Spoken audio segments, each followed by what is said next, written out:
Simon Davies, United Union, United Union Uluslararası Direktörü ve Öcalan'a Özgürlük Kampanyası sözcülerinden ve Kürdistan'a Barış Kampanyası imzacılarından Simon Davins. Bugün bize katıldığınız için teşekkürler. Friends of the Kurds, thanks for joining us today. Thank you very much, Aaron. It's always a pleasure to be with you. Thank you. So let's start with the latest updates. Teşekkürler. Öncelikle Türk Devleti'nin Kuzey Irak'taki medya savunma alanlarına yönelik son işgal saldırılarını konuşalım. Kısaca bu saldırılara ilişkin yorumlarınızı alalım. Shortly. Well, to be perfectly honest, Aaron, Bunun için en iyi açıklama Erem aslında bir sürpriz değildir. Ukrayna'da şu anda yaşananlar ve dünyanın gözünün orada olmasını Türkiye oportunist bir şekilde kullanıyor. Bu durumu Türkiye avantaja çevirmeye çalışıyor. Raporlarda gördüğüm kadarıyla saldırının boyutları ve kullandıkları ekipmanlar ortada. What's frightening from the reports I see and read is the scale of the operation. NATO üyesi bir ülke ki Rusya'nın saldırılarını kınıyor. Kendisi aslında aynı şeyleri yapıyor. Türkiye'nin işgal saldırılarını kınanmalıdır ve asla kabul edilir değildir. In another sovereign country, so it's appalling. They shouldn't be doing it, and we would condemn it utterly. Also, the chemical weapons have been used as well, and you have been part of the Aynı zamanda bölgede Türk Devleti'nin kimyasal silahları da kullandığı iddiası var. Siz Kürdistan'da kimyasal silahlara karşı koalisyonun da üyesisiniz ve bu konudaki gelişmeleri yakından takip ediyorsunuz. Son günlerde gerillaya karşı kimyasal silah kullanımı arttı. Bu konudaki yorumlarınız nedir? Bu kimyasalların Britanya Bristol'da üretildiğini biliyoruz. Bazı batarların ve lisansların Britanya tarafından Türkiye'ye satıldığını biliyoruz. Bu konuda neler söyleyeceksiniz? by UK to Turkey. What is your comments about this? Well, look, Aaron, it's very difficult to know exactly. Erem, bu konuda gerçekten neler olduğunu bilmek çok zor. Evet, ortada kimyasal silahların kullanıldığı ortada. Fakat bunların ne şekilde ve ne olduklarını kanıtlamadan bilmek çok zor. Bu kimyasalların incelenmesi, araştırılması gerekiyor. Bölgedeki Kürt halkı bunun çağrısını yapıyor. Araştırmalar yapılmalı. We can find out exactly if that has or has not happened. And I think that's what a lot of Bu araştırmaların sonucunda hangi kimyasalların nerelerde nasıl kullanıldığı bilgisine ulaşabileceğiz.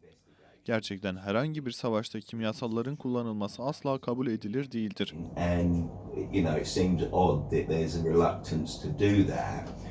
I don't know the details about supplies from Bristol, but obviously Eğer gerçekten ortada bir kanıt varsa ve Britanya tarafından binalar sağlanmışsa o zaman bunu kınamak ve buna karşı harekete geçmek zorundayız.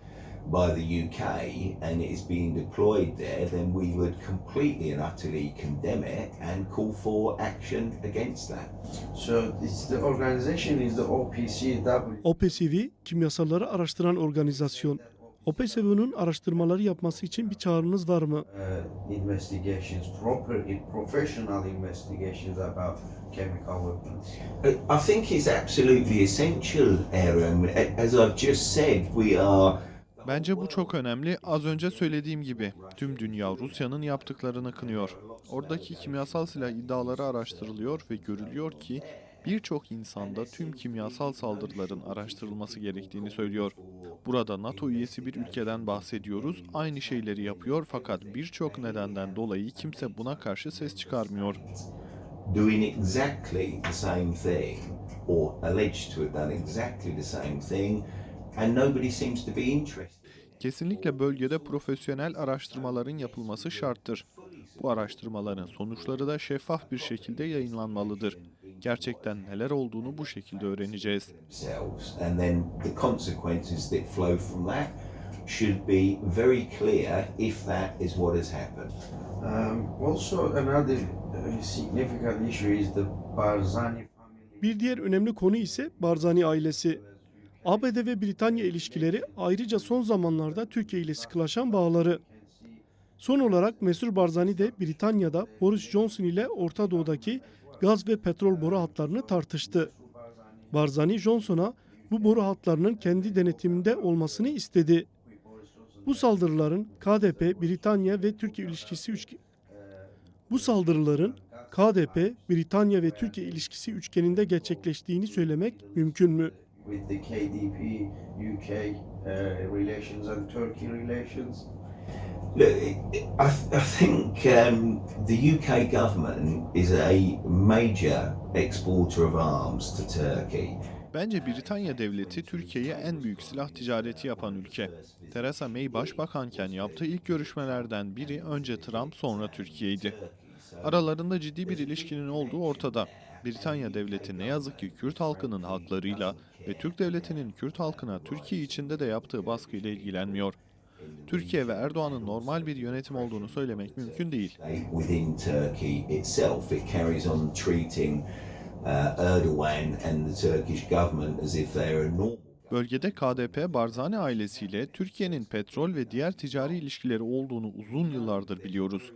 Bu son saldırılarda da bahsi geçen devletlerin parmağının olmadığını söylemek neredeyse imkansız. Gerçekten değişmesini görmek istediğimiz şey ise Kürt halkının birliğidir. Bu noktada Kürt halkının birliği çok önemli. For oil reasons and all other sorts of commercial interests. So it wouldn't be unreasonable. KDP'nin işbirlikçiliği Kürt halkı arasında ayrımcılık yaratıyor. Bu kabul edilir bir durum değildir, kesinlikle değiştirilmelidir. Kürt halkının birliği çok önemli. Bu noktada gidip Türkiye'nin avucuna düşmek yerine Kürtler birliğini sağlamalı, bu Kürtlerin ihtiyacı olan şeydir. Forces that definitely have not got the best interest of Kurds at heart. So what is your solidarity message and Son olarak dayanışma mesajınız ve bu savaşın durmasına ilişkin çağrınızı alalım. To begin with the solidarity message, we, as you know, Öncelikle dayanışma mesajı bağlamında yıllardır Kürt halkının mücadelesinin yanındayız. Kürt politik hareketini destekliyoruz. Genelde söylediğimiz şey yalnız değilsiniz. Her zaman yanınızdayız. Giderek güçleniyoruz. Belki vermemiz gereken mesajı veriyoruz ama yeterince güçlü ve hızlı olmayabilir. Fakat giderek güçleniyoruz. Yalnız değilsiniz. Şu anda olanların daha önceki saldırılardan daha kritik olduğunu da biliyoruz. but we are getting there, we're building. You're not alone, but we do understand that this situation is worse than some of the previous. Avrupa Birliği, NATO, Britanya hükümetine mesajımızsa hipokrasiyi durdurun. Bu akıl alır gibi değildir, adil değildir. Bir sorun tamamıyla kınanıyor, Ukrayna'ya destek, Rusya'ya yaptırımlar vesaire. Fakat bir diğer NATO üyesi aynı şeyleri yapıyor ama kimse ses çıkarmıyor, baskı uygulamıyor. Türkiye'nin bu saldırılarına karşı kimse sesini yükseltmiyor. Aynı zamanda bir diğer tarafta Sayın Öcalan son 24 yıldır acımasız bir tecrit altında tutuluyor. CPT bunu geçmiş raporlarda kınasa da halen hiçbir şekilde harekete geçilmemiştir. And yet another NATO member state is doing exactly the same and there's no word about it. Nobody is applying pressure on Turkey to stop it. Nobody is raising their voice. We then have Şunu söylemek istiyorum. Tutarlı olun ve hipokrasiyi bitirin, kabuğunuzu kırın. Agresifliğe bu şekilde cevap verirseniz o zaman herkese eşit yaklaşın. Türk devleti de agresif bir şekilde yıllardır saldırıyor. Tutarlı olup demokratik olmayan, kendi insanlarının haklarına saygı duymayan, haksız ve acımasız bir savaş yürüten ve sivillere de saldıran Türkiye'yi de kınayınız ve baskı kurunuz. Aynı standartları Türkiye'ye uygulayınız. Türkiye bu şekilde durdurulmalıdır. So let's apply the same standards and let's see the same action taken against Turkey to stop that. Simon Davins, Director. United Union Uluslararası Direktörü ve Öcalan'a Özgürlük Kampanyası sözcülerinden, ayrıca Kürdistan Barış Kampanyası imzacılarından Simon Davins. Bugün bize katıldığınız ve yorumlarınız için teşekkürler.